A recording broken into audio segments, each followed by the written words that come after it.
নমস্কার বন্ধুরা, কেমন আছো? আশা করি সবাই খুব ভালো আছো।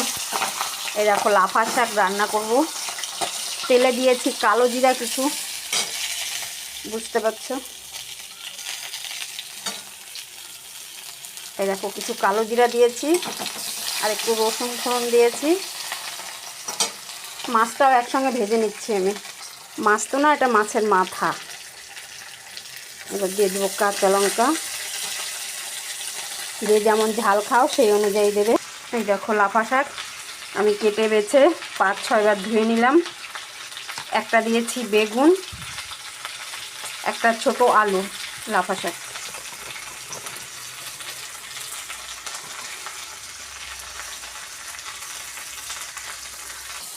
দেখো আমার রসুনটাও মাছের মাথাটাও সম্পূর্ণ হয়ে গেছে। এর থেকে বেশি রসুনটা করব না। এবার শাকটা দিয়ে দিব। এবার দিব আন্দাজ মতো লবণ। এটা ঝোল হবে না তো বেশি একটা লবণ দেব না, শাক কমে যাবে আবার পরে বেশি হয়ে যাবে। হলুদ পরিমাণ মতো। এই দেখো শাকের রসটা শুধু একটু টানিয়ে নিলাম। 1 গ্লাস, এই গ্লাসের 1 গ্লাস জল দিলাম, আর দেবো না। এটাতেই সেদ্ধ হয়ে যাবে। তারপরে গামাখা থাকবে। তোমরা এইভাবে করে খেও, আমার তো ভীষণ ভালো লাগে এটা। এই দেখো আমার তরকারি হয়ে গেছে।